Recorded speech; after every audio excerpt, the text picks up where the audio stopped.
Assalamualaikum warahmatullahi wabarakatuh. Kami dari grup 8 yang beranggotakan Kartika Sari, Arif Maulana, dan Rizky Afriansyah dari kelas S8J yang akan mempresentasikan tentang Learning Vector Quantization atau LVQ dalam mata kuliah Jaringan Syarat Dirwat. Learning Vector Quantization merupakan suatu metode untuk melakukan pembelajaran pada lapisan kompetitif yang terawasi. Suatu lapisan kompetitif akan secara otomatis belajar untuk mengklasifikasikan vektor-vektor input.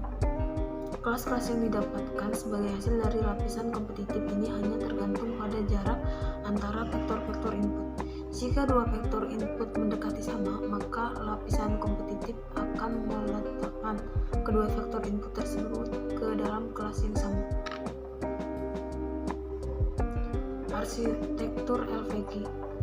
Di sini terdapat input, bobot, jarak, dan output. X di sini merupakan input, kemudian W1 dan W2 merupakan bobot, dan pada jarak di sini terdapat proses pengurangan antara X dengan W1 yang akan diklasifikasikan ke dalam kelasnya masing-masing. X kurang X6. Data masukan. Di sini W data masukannya vektor bobot, X1 data masukannya vektor bobot yang menghubungkan setiap neuron pada lapisan masukan ke neuron pertama pada lapisan keluaran. X2 data masukannya vektor bobot yang menghubungkan setiap neuron pada lapisan masukan ke neuron kedua pada lapisan keluaran. X kurang W data masukannya perhitungan yang bertindak sebagai badan sel. Untuk F merupakan fungsi aktivitas dan Y merupakan data keluaran. Algoritma Learning Vector Quantization menurut Fawcett 1994. Langkah pertama, tentukan nilai-nilai. A. Bobot awal WIJ I sama dengan bobot ke I, dan J merupakan variabel input bobot ke J. Maksimum iterasi atau epoch, max epoch. Iterasi epoch bagi max epoch. Parameter learning rate alpha, kemudian error minimum yang diharapkan atau F. Langkah kedua, masukkan nilai-nilai. Input X dalam kurung M, N.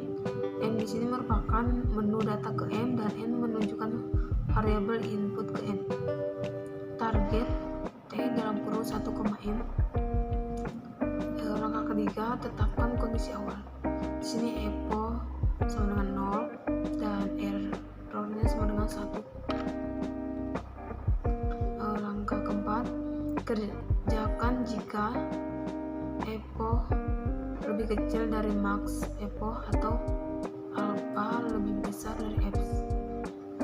Epoch sama dengan epoch tambah 1, kerjakan untuk I sama dengan 1 sampai F. Tentukan J sedemikian hingga XI kurang WJ minimum, sebut sebagai JJ. Perbaiki WJ dengan ketentuan jika T sama dengan CJ, maka WJ baru sama dengan WJ lama tambah alpha XI kurang WJ lama. Jika T tidak sama CJ, maka WJ baru sama dengan WJ lama tambah alpha XI kurang WJ lama. Selanjutnya kurangi nilai alpha sama dengan alpha kurang alpha kali 1,1. Keterangan rumus di sini, T merupakan target, J merupakan jumlah selisih antara data ke M dan bobot, C merupakan kelas selisih bobot terkecil, W merupakan bobot, alpha merupakan rasio pembelajaran, dan X merupakan data. Di sini terdapat contoh soal.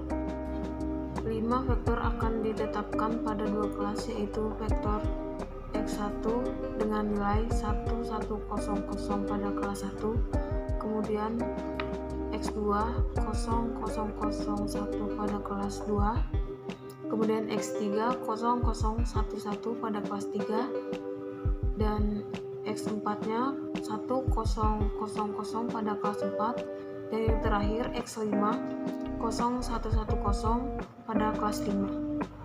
Langkah pertama yaitu ambil bobot awal untuk kelas 1 memakai vektor 1 dan bobot awal 2 memakai vektor 2. Untuk W1 sama dengan 1100 dan untuk W2 nya 0001. Menentukan jarak terdekat pada vektor 3 dan vektor 4 yaitu 0011, jaraknya 0011 ke W1 yaitu 1100. Rumusnya D sama dengan sigma X3 kurang W1 pangkat 2. Maka D sama dengan 0011 kurang 1100 sama dengan min 1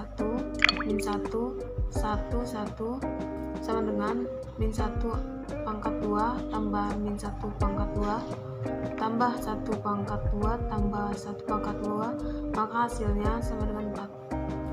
Kemudian jarak 0011 ke W2 0001, maka D2 sama dengan 0011 kurang 0001, maka hasil yang didapat sama dengan 0010 sama dengan 0 pangkat 2 tambah 0 pangkat 2 tambah 1 pangkat 2 dan tambah 0 pangkat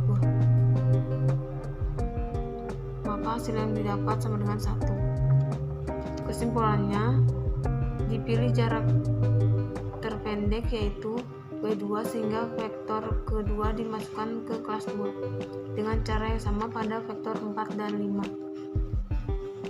Maka hasil yang diperoleh yaitu 1000 sama dengan lebih dekat dengan W1, kemudian 0110 lebih dekat ke W1 juga. Sekian penjelasan dari kami, kurang lebihnya mohon maaf. Wassalamualaikum warahmatullahi wabarakatuh.